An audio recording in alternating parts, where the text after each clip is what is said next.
Welcome into 49ers Access. My name is Sterling Bennett, and today we are finally going to wrap up the San Francisco 49ers 2024 NFL Draft Class Scouting Report.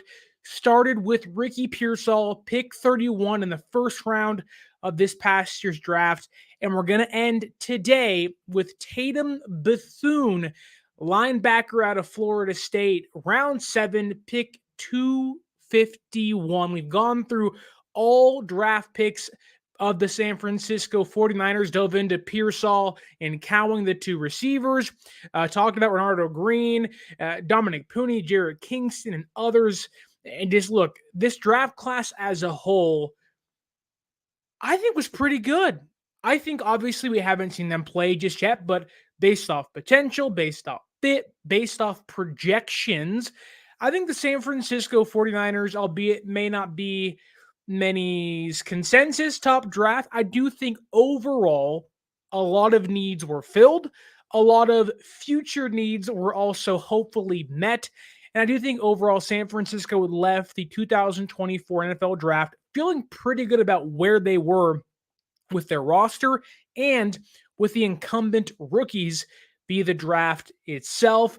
Before we dive into Tatum Bethune, who he is, what his potential could be, is that maybe a Dre Greenlaw replacement, or is it more of a bench role for Bethune with his time in San Francisco? Time will tell, but please hit the like button and hit subscribe. We are 10 subs away from 1,000. Just 1,000. Niner Media, I see you in the chat. Bobo, I see you in the chat. Robbie439, I see you in the chat. I will get to you in just a second. But look, 10 subs away to 1K. Let's get there. Let's get there tonight, tomorrow, this weekend. Let's celebrate Father's Day with 1K. But first, Fluffy Ninja celebrating me. Thank you so much, Fluffy, saying, "Hey, Sterling, congratulations on the wedding. Many blessings to you both."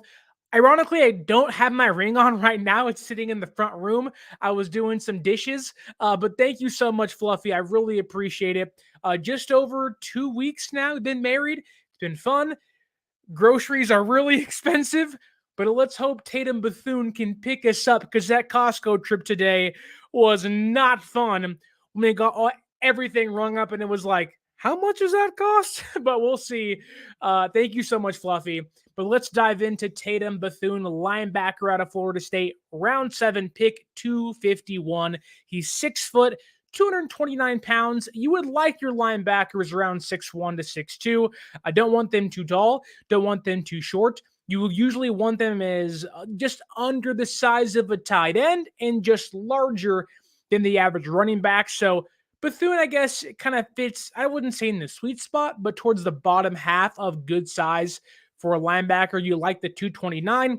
You just wish he was a little bit bigger, but because of his size, what's great with Bethune is, and this is one of the biggest reasons as to why San Francisco coveted him, is he is really, really good in coverage.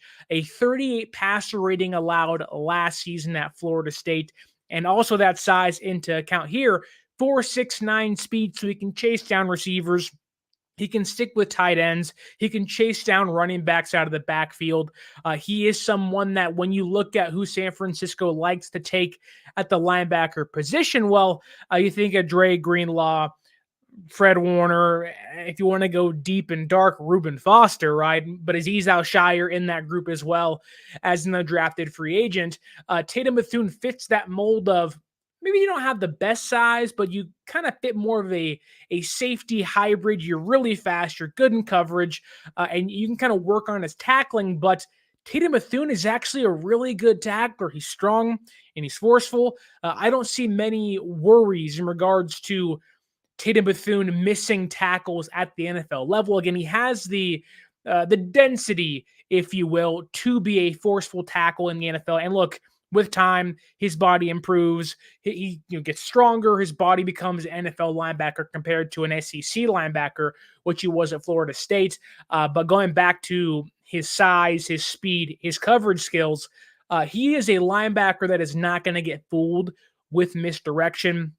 works really well with it, or at least did at Florida State. He can come downhill quickly against the run. And I think, for a team that you're going to have to play, the Rams twice a year, in Seattle twice a year, and the Cardinals twice a year, and in a league where most teams now have adapted to the Shanahan style of offenses. They brought over, many of the Shanahan, plays and schemes into theirs and kind of morphed to their liking. And a lot of zone coverage, right? Tatum Bethune is really, really good in zone coverage. He has the fluidity to stick with, again, with running backs and tight ends and receivers in man coverage. So I know it's a 7th round pick, but to be honest with you, I mean, I don't see how anyone dislikes this pick. You want to talk about Jared Kingston's holes? Sure. You want to talk about concerns of first round receiver, but you have Deebo and you have Aiyuk. Why did you take Pearsall? Fine. Tatum Bethune, I know last year it was D. Winters and Jalen Graham. I could argue that Tatum Bethune coming into this year is probably already more consistent, or at least was more consistent at Florida State than D. Winters was at TCU and Jalen Graham was at Purdue. Now, that said, D. Winters and Jalen Graham do have 1 year already in the system. D. Winters playing off and on last year, and I expect some big things from them, but I could make the judgment Tatum Bethune might be able to come into this year as a rookie and at least jump one of them on the depth chart. And one of the reasons why I think so isn't just because of how good of a tackler he is, how good in coverage he may be, but he can play Mike linebacker.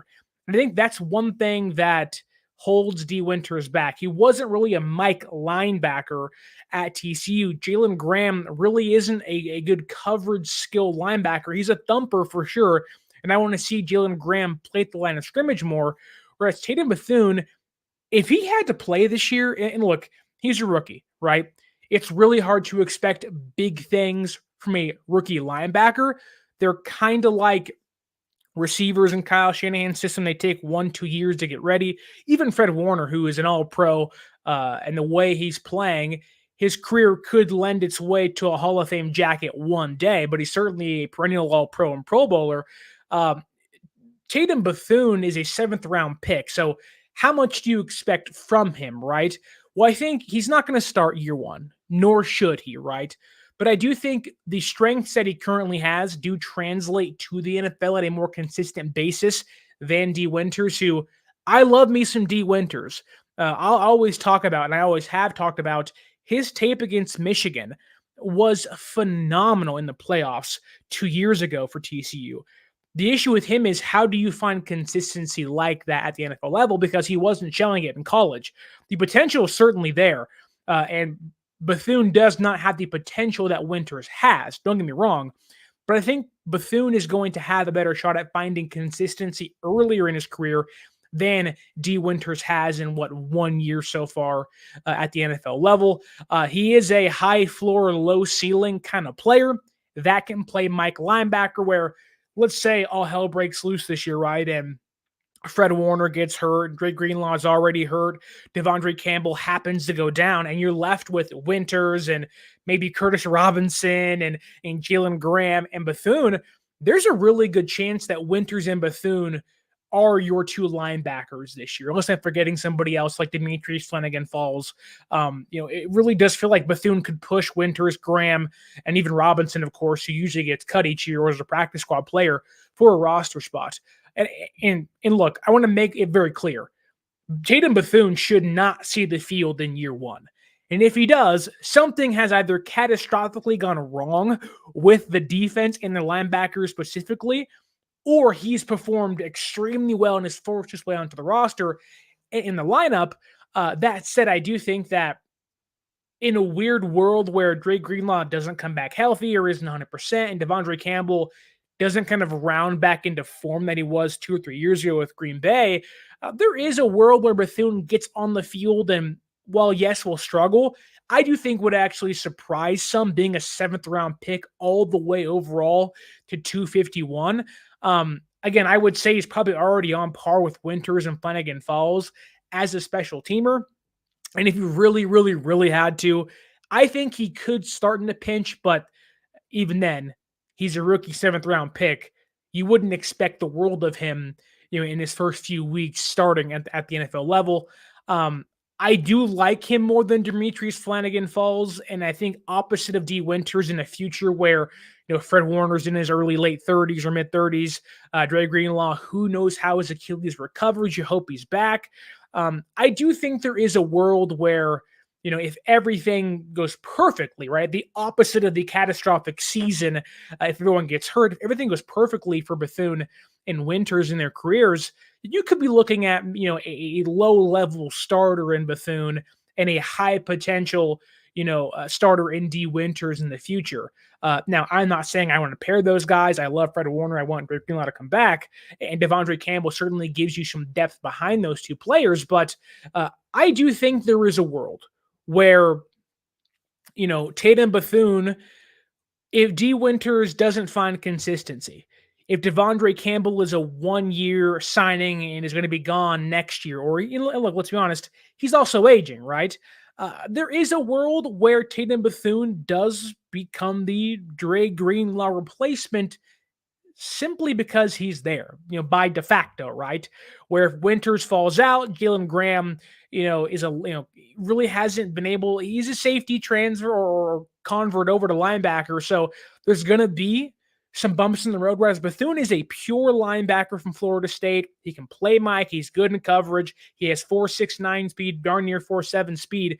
There is a world where Bethune, if he has to start, whether Campbell goes down or someone else gets hurt, that people in the Niners could feel comfortable starting him and actually having him take over for a job where in next year, let's say it's in 1 year's time, you walk into 2025 with Fred Warner, maybe a hopefully then healthy Dre Greenlaw, and instead of Devondre Campbell or Curtis Robinson, you're waltzing onto the field with Tatum Bethune. That's a real chance or a real, real life possibility in my eyes. Now, a lot has to happen to get there, certainly. And I think, with where Bethune is at in the middle of June pre-training camp, that's kind of ballsy to say. But I'll go on a limb and say that, Devondre Campbell didn't show much last year for me. And I do like Devondre Campbell as a player, as a person. I just think he's getting older. He's not as fast as he once was. And his coverage skills have taken a dip. Now, was that Green Bay in their defense? He seems to think so. And he himself said he feels rejuvenated and found his love for football again.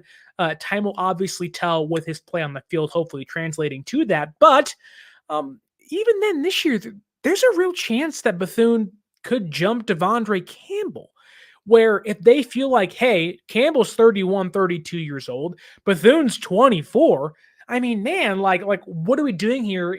If their levels are the same, or, Campbell's having fits like he did last year in Green Bay, why not play Bethune? But a lot of time to go. We're in June. Training camp's in like a month and a half. We have so much time to get out there. But I think Niner fans, you shouldn't expect too much from Tatum Bethune in year one. But I do believe that with what Tatum Bethune has, it's not amazing potential. He was a 7th-round pick for a reason. That said, what he could bring is a little bit more consistency than Jalen Graham, than D Winters, than Demetrius Flanagan Falls. And if anything, his floor really just is a really good special team player. And every NFL team needs that, especially if you want to let a guy like Campbell or DFF walk in a year. So I like the pick. I mean, it's hard to nitpick a 7th rounder, let's be honest here, but I think with what Bethune has shown in FSU and Florida State, and I think what he can bring to the NFL level, I think Niner fans will be pleasantly surprised with what he actually becomes in a couple years. I was really surprised when Demetrius Flanagan Falls stuck around for 4 or 5 years now. I have been shocked how much Curtis Robinson has been cut and brought back and cut and brought back and cut and brought back. I think Tatum Bethune is someone that could solidify at least the 5th linebacker role on this team, where his ceiling isn't high. You don't really want him to start, but if he does, you're not going to be too worried of, is Tatum Bethune actually doing his job? Again, high floor, low ceiling player, but to round out your roster in the 7th round with those guys, that's really good. Like, I know we're coming off of the Brock Purdy pick a couple years ago. 7th-round pick. It's Brock Purdy. Bethune's not going to be an all-world linebacker. He just isn't unless something clicks at the NFL level, which it could, learning from Fred Warner and Dre Greenlaw. But, he's not the athlete those guys are. He's, again, he is fast. He's 4.69 speed.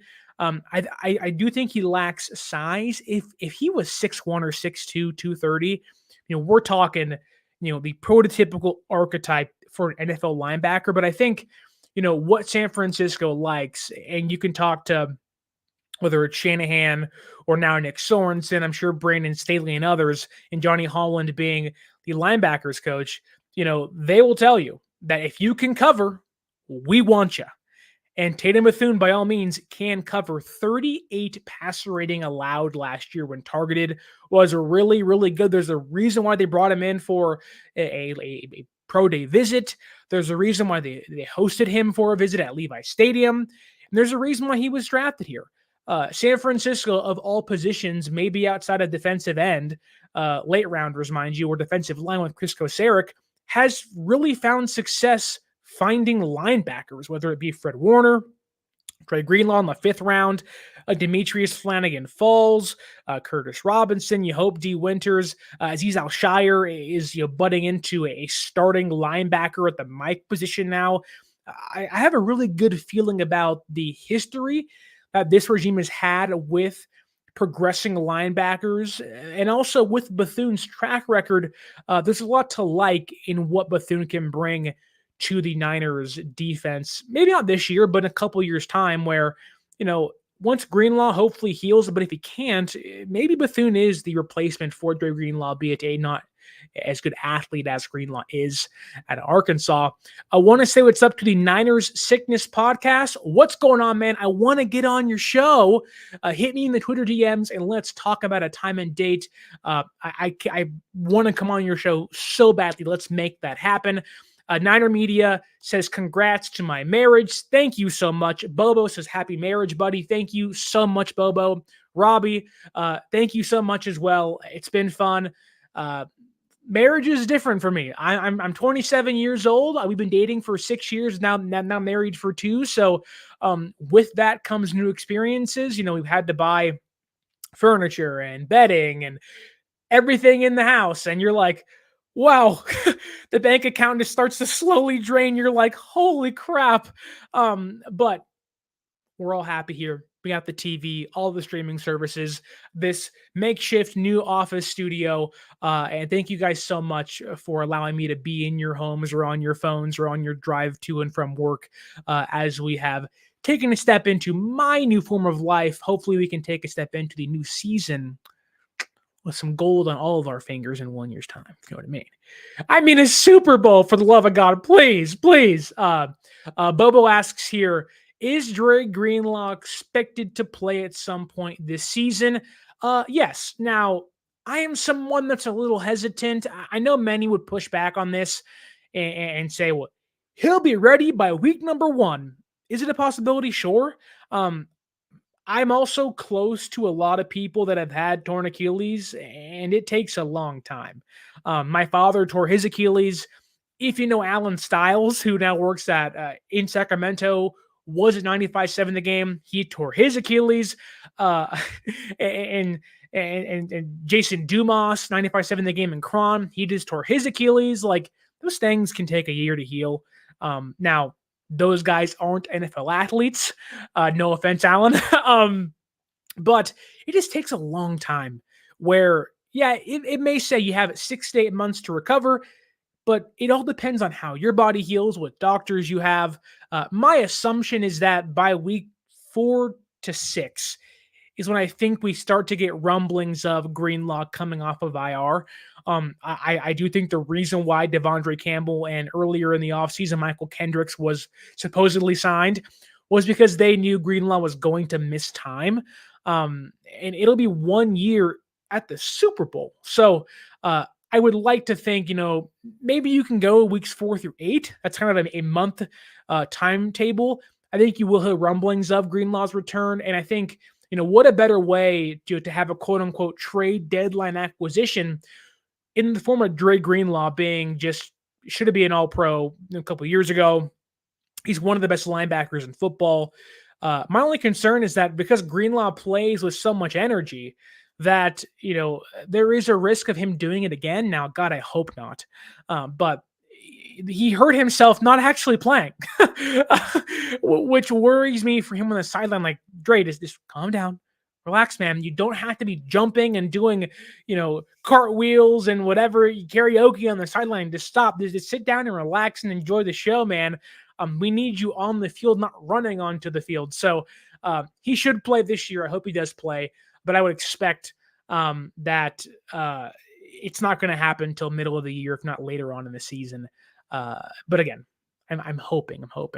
JD Durham says, congrats for the marriage. Says, don't ever resort to selling women's shoes.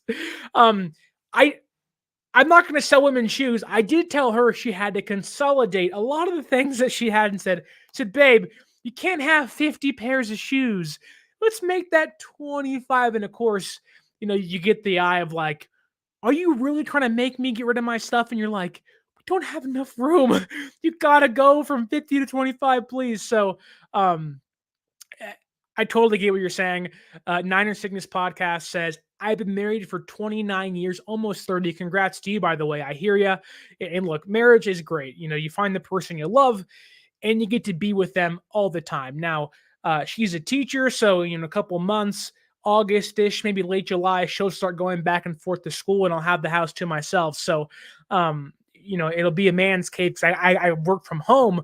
And so it'll be a little freedom, a little free time, I guess you could say, for me and the dog Stanley, who's sleeping behind me. But other than that, it's been really fun.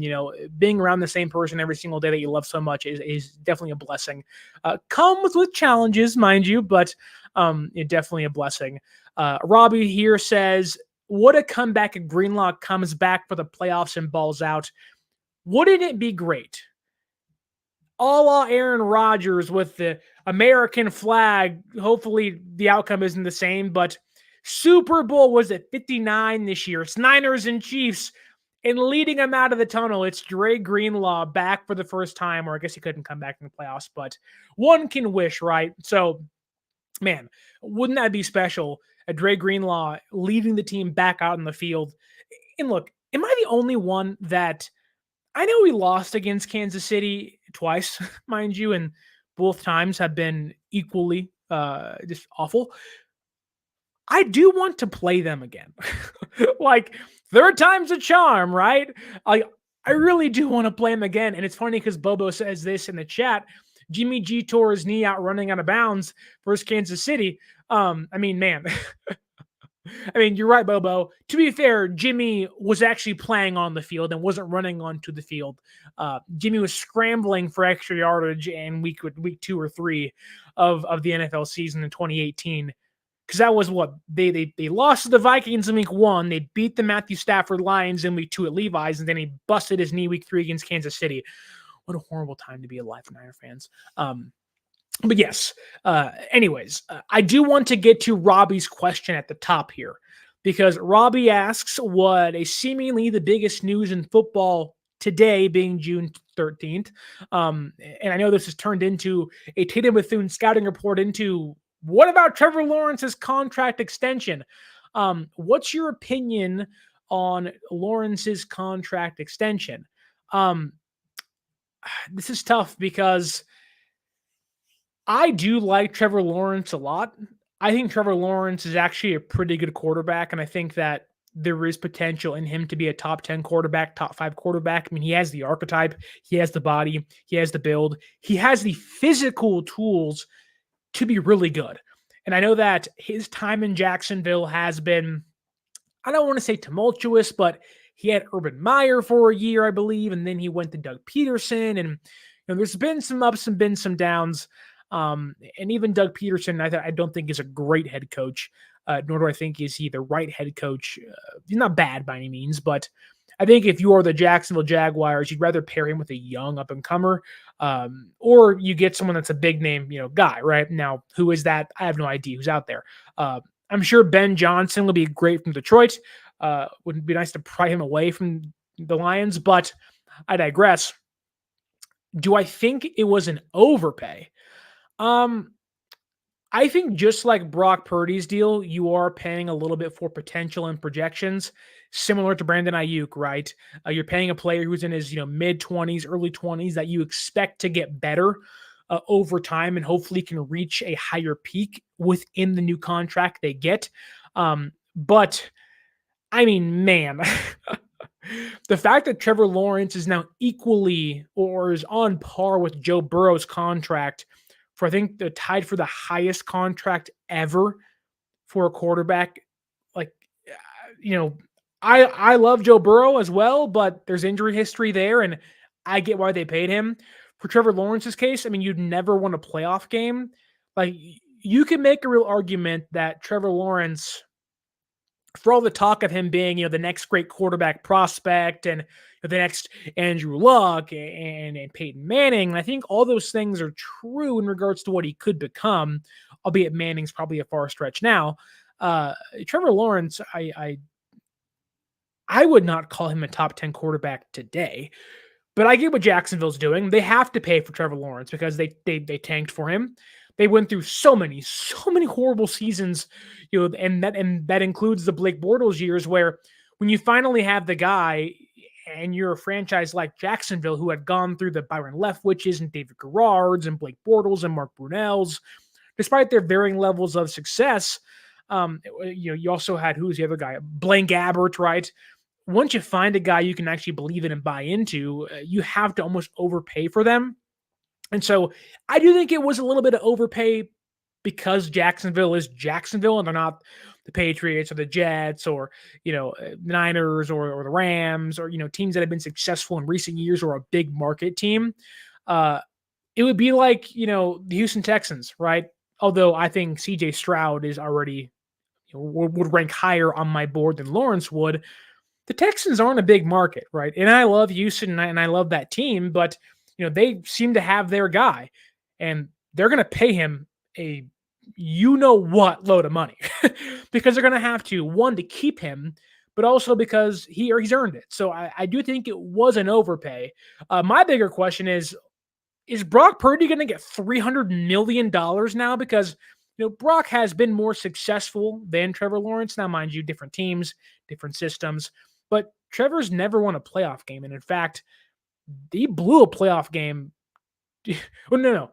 They beat the Chargers. I'm sorry. They came back and beat the Chargers. They almost beat Kansas City. Duh. I'm dumb. I'm sorry. It's the marriage brain. That said, okay, you've won one playoff game, which is great. You're not better than Kansas City.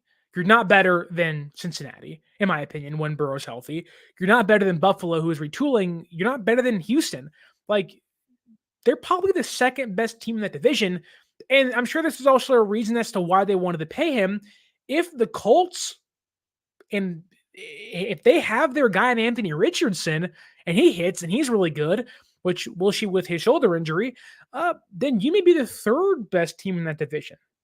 So I think Jacksonville paid Lawrence based on, yes, him being good, yes, him being a former first overall pick, but also with fear of we cannot fall all the way back into obscurity because we didn't pay you.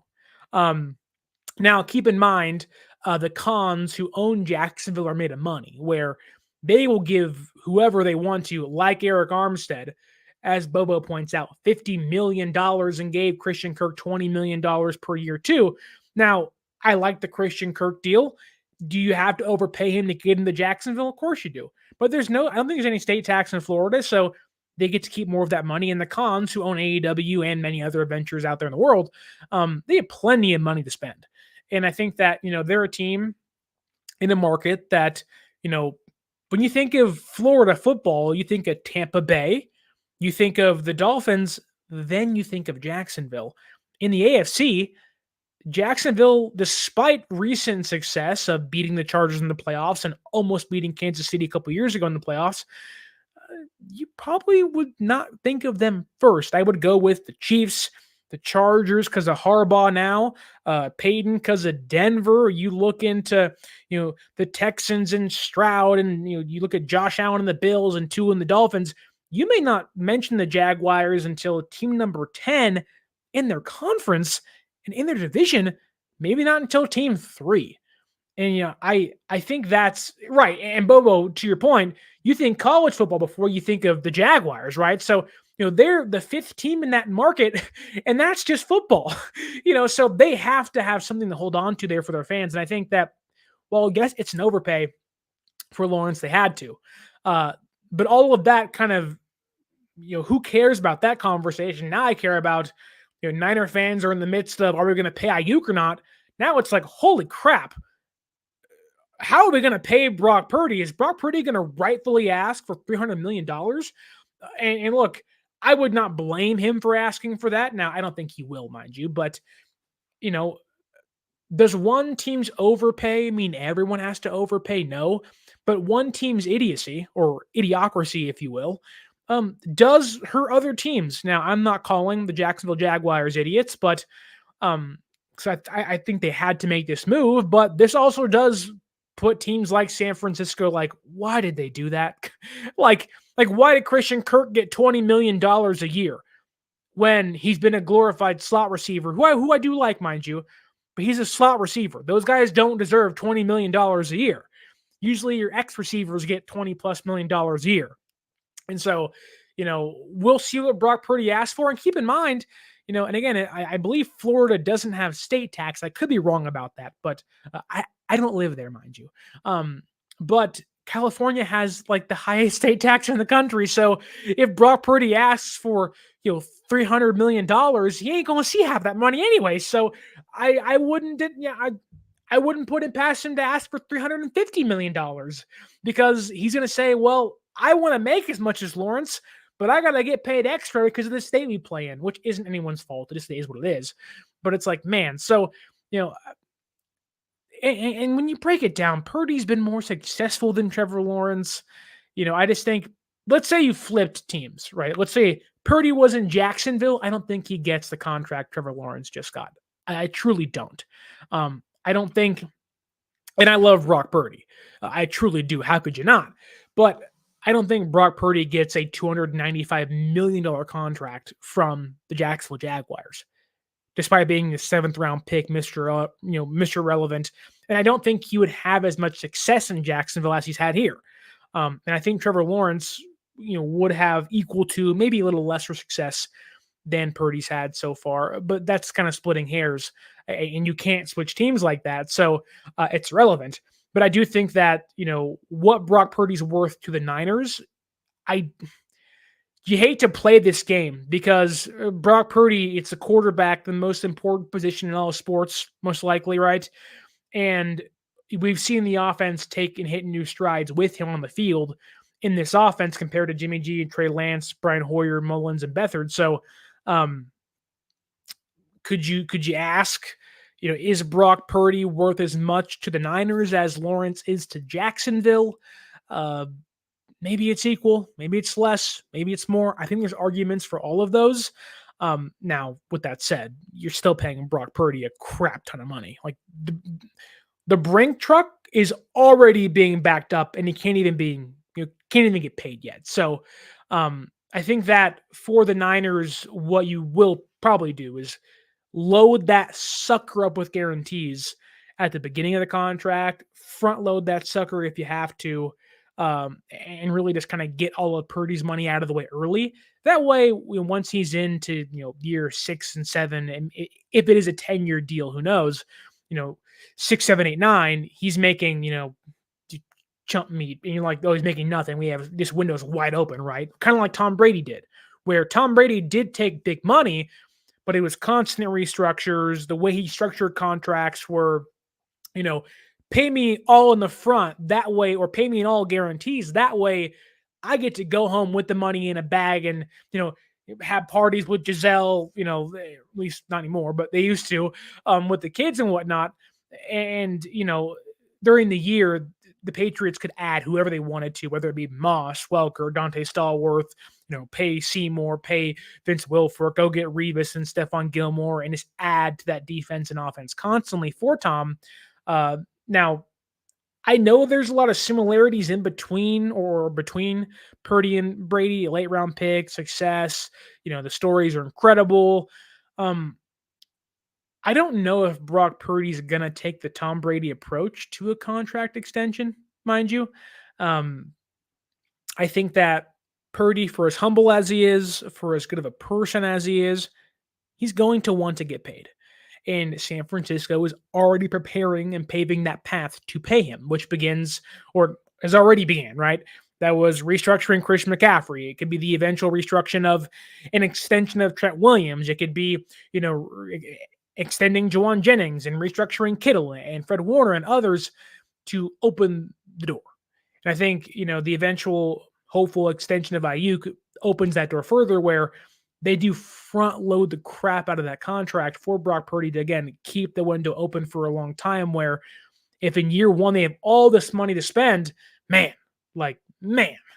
uh, cool, great. But in year two, that cap continues to go up. A lot of the money's out of the way and you just move forward, right? So we'll see. Hurricane, I believe it's Starang, right? Says, just came here to say I'm a really big fan of Tatum. I think he's going to have a crazy rookie season. He's referring to Tatum Bethune, who was our first, who was what this video was actually about initially. And look, I don't know if Bethune's actually going to have an amazing rookie season, but I agree with you, Hurricane Starang, that the building blocks are there for a solid rookie season for a player that nobody should expect anything from. Now, what is that level of success? We shall see. But I do think he has the skill set to translate to the NFL better than most seventh round linebackers. And I think that Niner fans will be pleasantly surprised with him if he's given a chance to play in year one. And hopefully in a couple of years, finds his way as the linebacker 3 or 4 and does get a chance to show what he can actually do. Because I really do think that, he's not going to blow you away, but I think that the skill set he has will translate smoothly to the Niners defense and the NFL. Hurricane Starang also says Brock Purdy will get 6 years, $230 million. What is that? Just under $40 million a year, if my math is correct. I could see that. I don't think San Francisco is going to give Purdy $50 million a year. I have a hard time believing that. Now, maybe I'm completely wrong here, right? I think Lawrence and Burrow are getting 55 a year when it's all put together, which isn't really accurate, but the average of the contract. I was really shocked to see Lawrence get that much. In my mind, I go, okay, Purdy's better than Kirk Cousins. I think Kirk got, 100 over 4 years, so about 25 mil a year. So, okay, maybe Purdy gets around 40 mil, $35 million a year. I think that's a fair compensation for a guy who's done nothing but been successful since he got to the NFL. And I know CBS Sports put out that thing today where like, we expect regression. Yeah. It's really hard to repeat a near MVP season. You really said much there. And all due respect to whoever wrote the article, but like every year a player wins the MVP, you should expect them to not be the same afterwards, right? Like it doesn't mean they're not good. Like Tom Brady, I think has won what? He's won a ton of MVPs, right? Every year he was phenomenal, basically, and he wasn't winning the MVP. Aaron Judge, if you want to go to baseball, set the AL home run record. He's never hit that record again, but he's hitting like 310 this year with like 24 home runs already. Like, it's not like because you don't repeat an MVP type year that you're bad. In fact, it can mean you're great. It just means that somebody else was having a crazier season than you, and that could easily be Christian McCaffrey.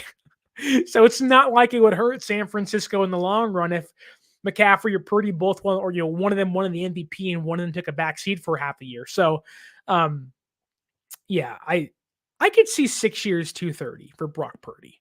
Now I do not have the quarterback contracts up in front of me, mind you, but I do think that where this is all heading, I don't think Brock Purdy is going to have this long, drawn out off season of will they, won't they? Like they didn't do that for Jimmy G. And San Francisco acted quickly to go get Trey Lance. Now, Trey Lance obviously wasn't given a massive contract. He was drafted. I think where San Francisco, of all the positions, if they find a quarterback they like. Now, to be fair, Jimmy G was going to be a free agent. He could sign out anywhere they wanted him, or he could have left for anybody he wanted to, which made San Francisco have to get ahead of things. But that same thing goes for Brock Purdy, right? So I think that San Francisco is going to pay Brock Purdy, I think, relatively quickly after the year's over. They want to avoid a quarterback holdout, him not being in camp. Like, there are certain positions you can get away with guys not being in camp. Receiver being one of them. Wink, wink, Brandon Aiyuk. What you can't do is you can't have your quarterback miss camp and then go, I'm ready for week one. No, you're not. No, you're not. You lose chemistry, you lose timing, you lose your rhythm.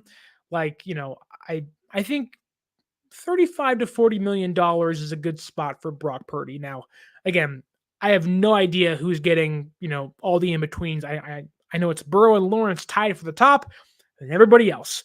So I think, Purdy getting around 35 to 40 is a good number. Niner Sickness Podcast says this: Brock Purdy's numbers won't be as good, but he'll play better this season. I mean, define play better, because usually that means your numbers are good or equal to, or if not better. I don't know if San Francisco is going to go back to the Super Bowl this year, which I guess would imply better.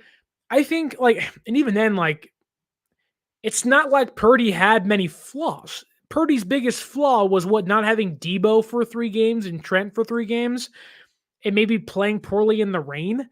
I do think that there is an opportunity for him this year to, you're going to play teams again. This is your 3rd year now in the NFL, right? This is you had, I don't know, the back end of your first season after Jimmy Garoppolo got hurt, and you had last year. You're going into your 2nd full season as a starter, and Purdy's greatest strength is his processing.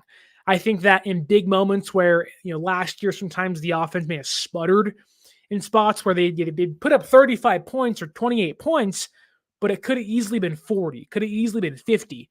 And I think that's where we might see a lot of the consistencies pick up with him, where, we're not going to see as much of the offense sputter.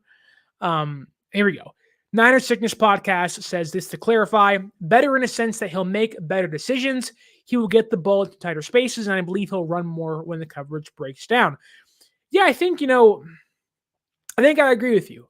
I think that, again, that kind of goes what I was saying, where, when the game gets tight, Purdy's great. He's really clutch.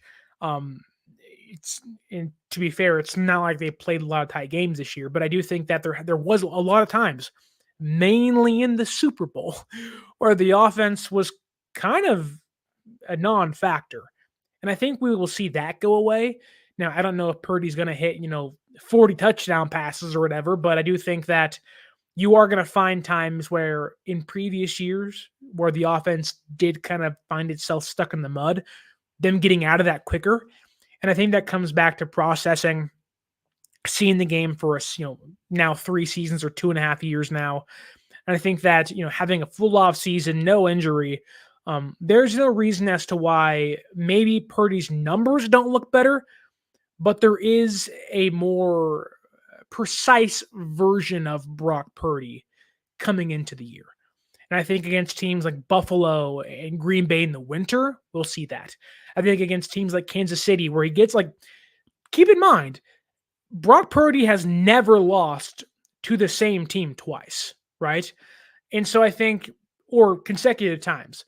So I think that, him seeing Spagnuolo's defense one time, I think he's kind of, that middle of the year matchup against Kansas City back at Levi's, I think is going to be one to watch in regards to how does Brock Purdy tackle a Steve Spagnuolo defense who gives you every look in the book and can somehow still disguise it.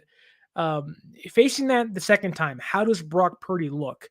I think if Purdy excels, even if they lose, I think if Purdy excels and can kind of face the second half adjustments Spagnuolo throws at him. I think that's where we will see Brock Purdy, take that next step of he's good. Now he's really good. The NFL world somehow still doesn't respect him, which is so frustrating, right? Where I think it was Chris Sims, which, funny enough, being Kyle Shanahan's friend, had Brock Purdy ranked like 17th. And I was like, bro, 17th? Behind Kyler Murray, who I like more than most do. But man, it's almost disrespectful to not have an MVP finalist. He finished fourth last year.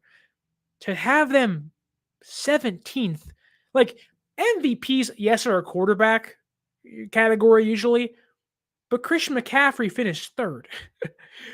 It's not like that the award MVP doesn't encompass every single position, and yet Brock Purdy finishes 17th in his own position, where he finished fourth in the entire league last year.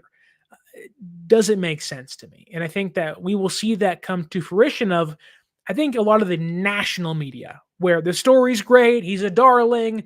I think they'll finally start to understand how good Purdy actually is. And I don't want to say buy into him, but I do think that, it was really tough to watch ESPN and Fox last year and others, because it was just like, you're saying things, but you don't actually know what you're talking about, about Brock Purdy. Did you actually watch the games? Because he's annihilating 90% of the defenses he's playing. And even Chris Sims used the Packers game of, San Francisco had Jordan Love, they would have won the Super Bowl. And if Jordan Love would have beat Brock Purdy and not thrown 2 picks in the divisional round game, they'd have played Detroit. A lot had to go wrong for Green Bay. A lot had to go right for Niners. That's how football works. You can say the exact same thing about Detroit. You can say the exact same thing about San Francisco against the Chiefs. Had you just scored one more touchdown, you would have won the game in regulation. Yeah, no duh. What an analysis that was. Thank you. You told me nothing I already didn't know. Cool. A question here. If Brock has the same or better numbers than last season, can we agree he will get paid less or no less than $50 million per year? Well, that truly depends on where you view Brock Purdy amongst the NFL quarterbacks, right? There are plenty of people that would look at Brock Purdy and would view him as 17th, like Chris Sims, and would pay him like that, or would pay him, the underlying market value, right? And so I would say that Brock Purdy, if you look at the average here, Burrow is getting 55. Trevor Lawrence is now getting 55. Jared Goff is getting 53. Herbert's getting 52. I mean, Kyler Murray's getting $46 million and Jalen Hurts is getting 51. Kirk Cousins getting $45 million a year. I apologize. I had his contract extremely wrong in my head. I think the Jalen Hurts kind of like that right there, that level, I think is where things get cut off. As soon as he surpasses $50 million, that's where people go, seriously? But I can see him surpassing Kyler and Deshaun and Cousins and even Mahomes and Josh Allen, where he's making above or between $51 to $46 million. I think that's kind of the sweet spot, right? Where, you're not as good as Jackson or Herbert or Burrow when healthy or plenty of other guys, but he's better than Jared Goff, and Goff's getting $53 million. So, you can make an argument Purdy may ask for 55 simply because Goff's making 53. That's how this all works out, right? Now, guaranteed money, you can click that, and Burrow's making 146 guaranteed. Purdy's not going to get $146 million fully guaranteed. There ain't no way in hell. Whereas Jared Goff is getting 113 guaranteed. I think if you want the perfect contract for Brock Purdy, you're looking at $48 million per year with about let's see, $48 million over the course of like 5 or 6 years, with about 130 guaranteed. That gives you more than Kyler, more than Deshaun, but less and more of a guarantee than Goff gets. That makes sense to me. But time will tell. That's a whole season to go. Whole season to go. And look, if San Francisco keeps winning and Brock Purdy's one of the main reasons they're successful, they can pay him whatever the heck they want to. Because if he actually is the real deal, it's not going to matter. The window's open. And if you draft well, then it stays open for as long as you keep doing that. So we can get into that next off season towards the end of the year, but I hope you enjoyed the Tatum Bethune scouting report. The first 30-ish, 20 minutes of the show, and I hope you enjoyed the Brock Purdy, Trevor Lawrence conversation as well. Thank you guys so much for watching and listening. I truly appreciate it. I want to kindly ask you to like, share, and subscribe. We are 10 subs away from 1,000. Let's get to 1,000 before training camp. That is the hard. We better do this, or my marriage is in trouble. No, I'm just kidding. But let's hit 1,000 very, very soon. Thank you guys so much for liking, sharing, subscribing, watching, and listening. You can follow us on social media at 49ers_access. That's the X, or Twitter. 49ers.access is the Instagram. And if you want to go to the NBA finals, if you even care about those anymore, you want to go to MLB game where you want to buy Niner tickets or any NFL tickets, use our promo code at SeatGeek.com. It is 49ers Access, 49 ERSACCESS at SeatGeek.com and save yourself $20 off. It can buy you a beer. It can pay for part of your parking or your transportation to the stadium or the arena. It's a small discount on me, and a thank you for watching and listening to the show. That's all I got for you today. Again, like, share, subscribe, leave that review, tell your friends about the show. And until next time, as always, stay faithful.